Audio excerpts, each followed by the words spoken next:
Lâcher prise lors de la vie, selon Carl Jung. Dans la pensée de Carl Jung, il y a des moments où l'on s'épuise à essayer de plaire, à chercher des réponses, à vouloir contrôler ce qui nous échappe. Plus on insiste, plus tout semble se refermer. On a cette étrange sensation que plus on s'implique, plus la vie résiste, comme si tout fonctionnait à l'envers.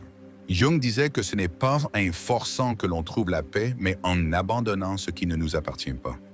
Souvent, notre souffrance ne vient pas de la réalité, mais de notre attachement à la façon dont elle devrait être.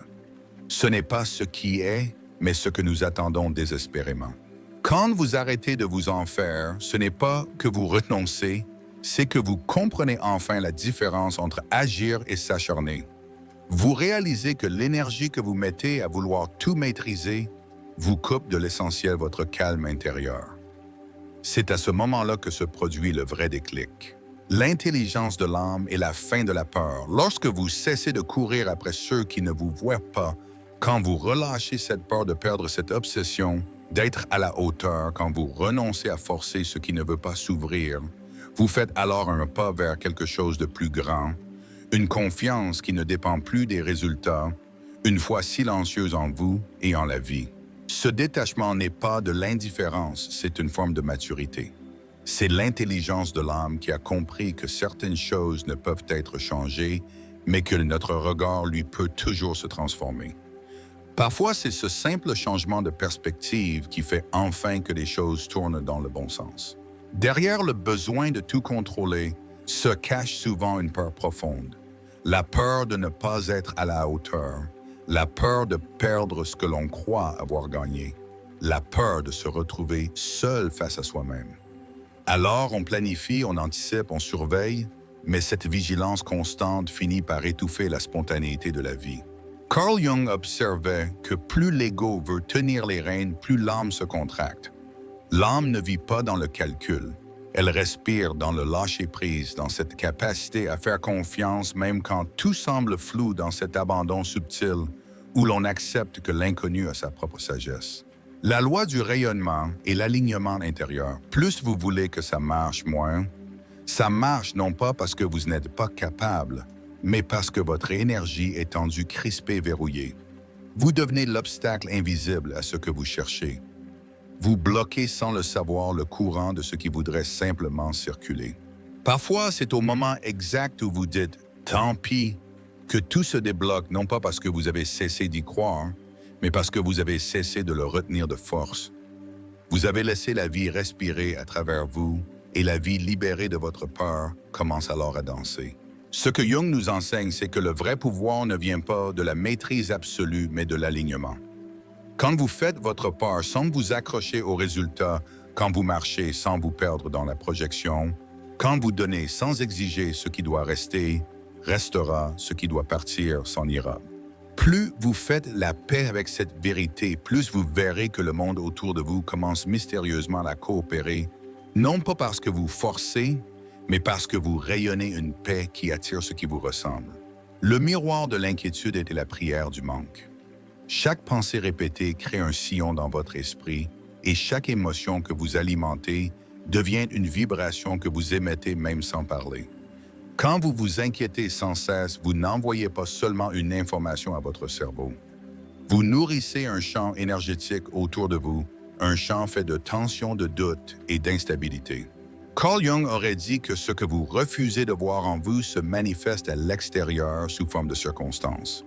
Plus vous vibrez l'attente anxieuse, plus la vie vous envoie des réponses qui prolongent cette vibration, non pas comme une punition, mais comme un miroir.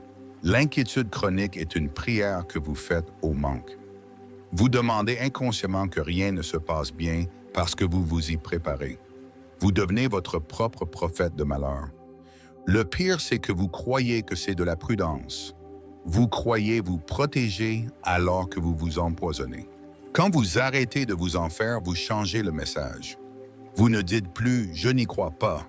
Vous dites « je me fais confiance ». Cette confiance, même silencieuse, agit comme un interrupteur. Elle ne change pas immédiatement ce qui vous entoure, mais elle transforme votre posture. Cette posture transforme votre regard, et votre regard finit toujours par changer votre réalité. Jung nous invite à comprendre que l'âme ne cherche pas la perfection, mais l'alignement.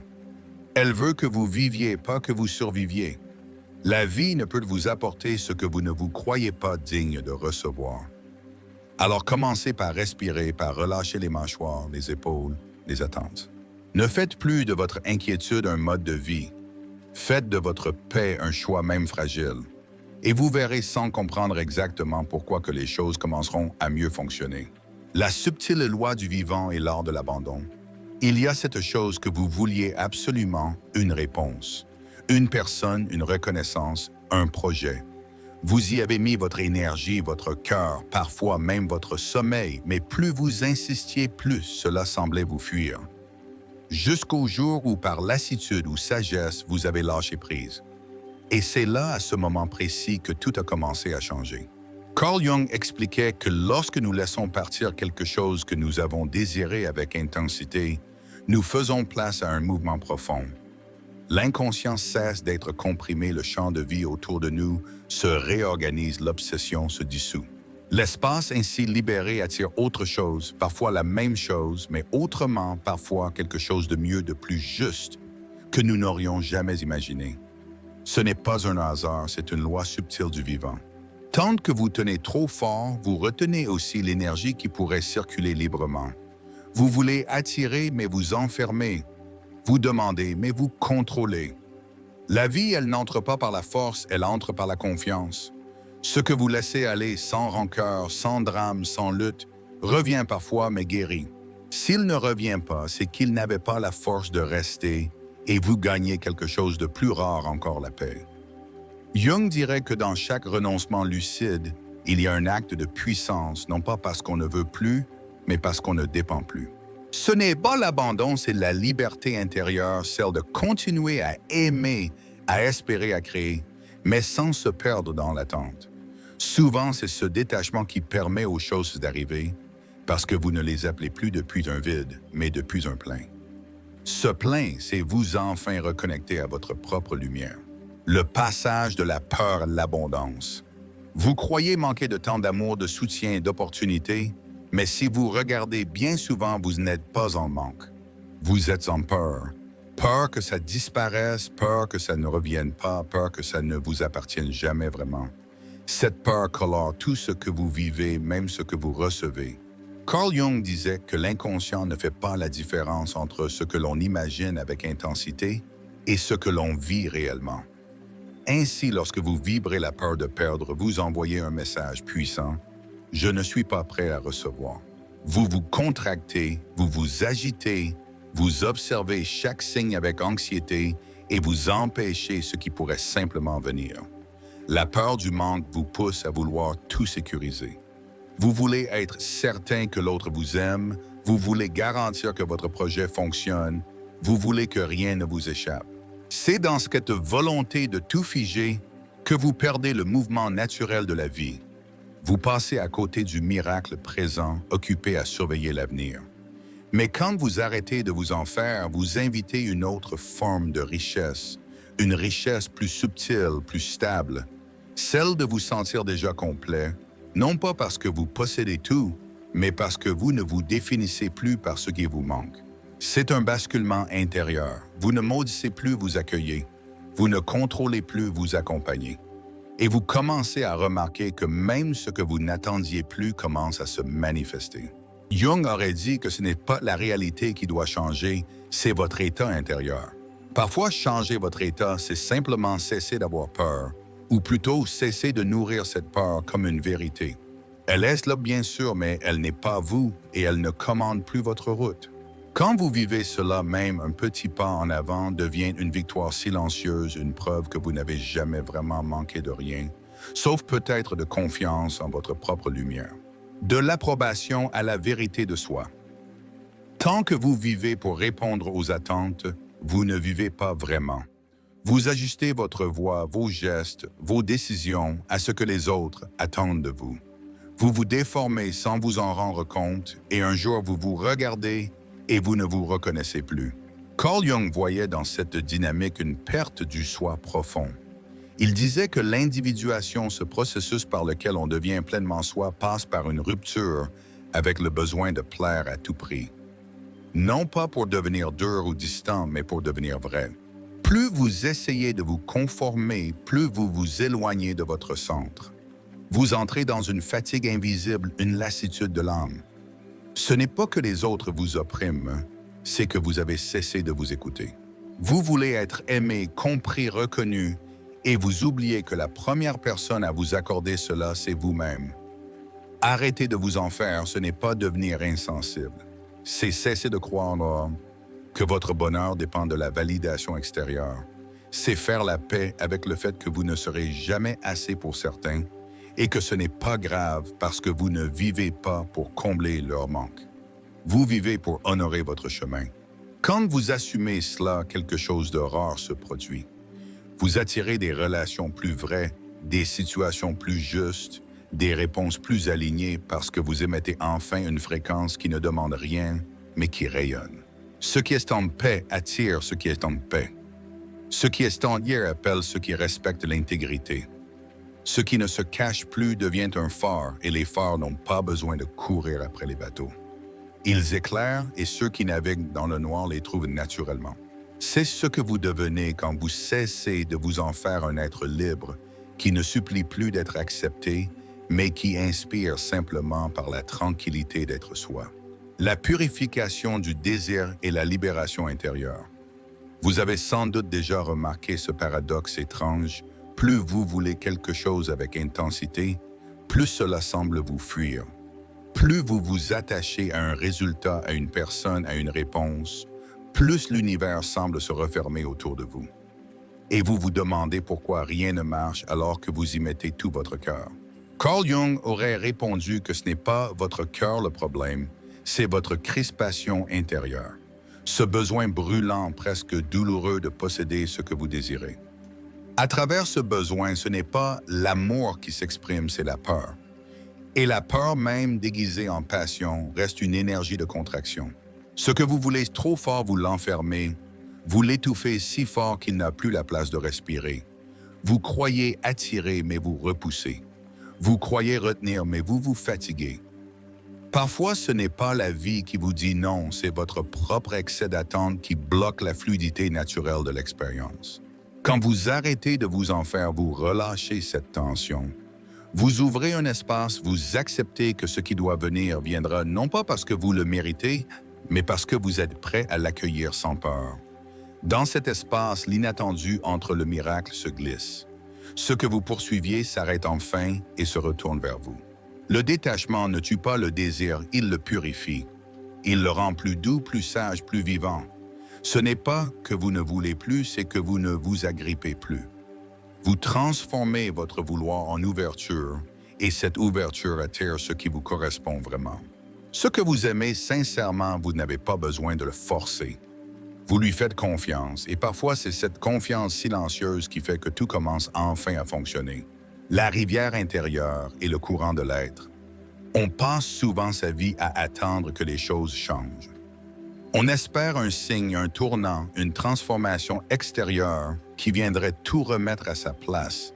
Mais ce que Carl Jung nous a appris, c'est que le véritable changement commence à l'intérieur. Ce n'est pas le monde qui se transforme, c'est la manière dont vous l'habitez. Quand vous arrêtez de vous en faire, ce n'est pas le chaos autour de vous qui disparaît, c'est votre lien à ce chaos qui se modifie. Vous n'êtes plus aspiré par chaque peur, chaque incertitude, chaque silence. Vous observez, vous accueillez, vous ne perdez plus votre centre à chaque courant d'air. C'est cette stabilité intérieure qui peu à peu attire une autre réalité. Les mêmes événements peuvent survenir, mais vous n'êtes plus le même. Vous ne réagissez plus de la même manière. Vous répondez au lieu de réagir, vous choisissez au lieu de subir. Votre énergie plus calme, plus claire devient magnétique. Jung nous rappelait que l'univers répond à ce que nous ne sommes pas, à ce que nous disons vouloir. Ce que vous êtes à chaque instant se traduit par votre vibration, votre état intérieur, votre posture silencieuse face à la vie. Alors quand vous vous alignez même sans mots, même sans action visible, vous envoyez un message différent. Vous ne demandez plus, vous invitez. Vous ne luttez plus, vous accompagnez. Vous ne craignez plus, vous ouvrez. Et ce que vous attirez n'est plus un reflet de votre manque, mais une résonance de votre apaisement. Ce ne sont pas les circonstances qui deviennent miraculeuses, c'est vous qui devenez capable de les traverser avec grâce. Dans cette grâce, la vie commence à coopérer d'une manière presque magique parce que la paix intérieure n'est pas un luxe, c'est une fréquence. Et cette fréquence transforme ce que vous vivez sans que vous ayez besoin de tout comprendre. Le passage de la peur à la présence. Il y a en vous une rivière qui sait déjà où elle doit aller, mais parfois vous construisez des barrages sans vous en rendre compte. Vous voulez aller plus vite, vous voulez que l'eau suive une autre trace, vous voulez diriger le courant avec votre volonté. Plus vous forcez, plus vous vous éloignez de la source. Carl Jung disait que la nature profonde de l'âme est mouvement. Elle sait où aller, elle sait comment. Ce n'est pas votre rôle de tout contrôler, c'est votre rôle de ressentir, de suivre le flux, de repérer les résistances intérieures et de les relâcher une par une. Quand vous arrêtez de vous en faire, vous retirez la main du volant que vous n'aviez jamais réellement tenue. Vous redevenez fluide, vous permettez, et ce simple geste crée une brèche. Ce qui semblait bloqué commence à se délier, ce qui paraissait confus s'éclaire sans effort. Parfois, la seule chose que vous devez faire, c'est arrêter de pousser, arrêter de vous justifier, arrêter de faire semblant d'avoir compris et simplement vous rendre disponible. La vie n'a pas besoin que vous soyez parfait, elle a besoin que vous soyez vrai. L'eau n'a pas peur du détour, elle ne se précipite pas, elle ne proteste pas contre les obstacles. Elle les entoure, elle les transforme, elle trouve toujours un passage. Plus vous ressemblez à l'eau, plus vous cessez de vous battre contre la vie. Jung nous inviterait à devenir comme cette rivière, à honorer le rythme, à faire confiance au parcours, à cesser de croire que l'on est perdu quand on est simplement en train d'apprendre à flotter. Un jour, sans prévenir, vous vous rendrez compte que tout fonctionne non pas parce que vous avez tout calculé, mais parce que vous avez appris à vous ancrer dans ce courant. Vous redevenez vivant. Le véritable changement vient de l'intérieur. Vous avez passé tant de temps à vouloir que tout s'aligne autour de vous, que les autres changent, que les situations se calment, que la vie soit plus douce. Mais Carl Jung aurait murmuré cette vérité simple, c'est en vous que tout commence. Lorsque vous faites la paix avec vos doutes, ils cessent de vous empoisonner. Lorsque vous accueillez vos blessures, elles cessent de diriger votre vie en secret. Lorsque vous arrêtez de vous en faire, ce n'est pas le monde extérieur qui devient miraculeux. C'est votre regard qui devient un libérateur. Et ce regard, une fois transformé, éclaire tout ce qu'il touche. Vous n'attendez plus que les choses changent pour respirer, vous respirez. Et parce que vous respirez, les choses changent. Vous ne cherchez plus à impressionner, vous vous respectez. Vous n'exigez plus d'être compris, vous vous écoutez. Vous ne courez plus après des réponses, vous devenez l'espace où les réponses se révèlent. Dans cette posture silencieuse, le monde commence à répondre autrement. Jung savait que ce que vous projetez à l'extérieur n'est qu'un reflet de votre état intérieur. Alors si vous voulez que tout commence à fonctionner, commencez par vous, non pas en vous forçant, non pas en vous accusant, mais en vous retrouvant doucement, profondément, authentiquement. Ce n'est pas une solution magique, c'est un changement de direction, une renaissance, une décision intime de ne plus être esclave de la peur du manque de l'attention. C'est choisir d'exister depuis un lieu plus stable, plus vaste, plus vrai. Depuis ce lieu, vous verrez ce que vous pensiez perdu vous retrouve, ce que vous croyez bloqué. Se débloque, ce que vous vouliez forcer vient à vous sans bruit, sans lutte, sans condition, parce que vous ne l'exigez plus, vous l'incarnez. Et tout commence enfin à fonctionner.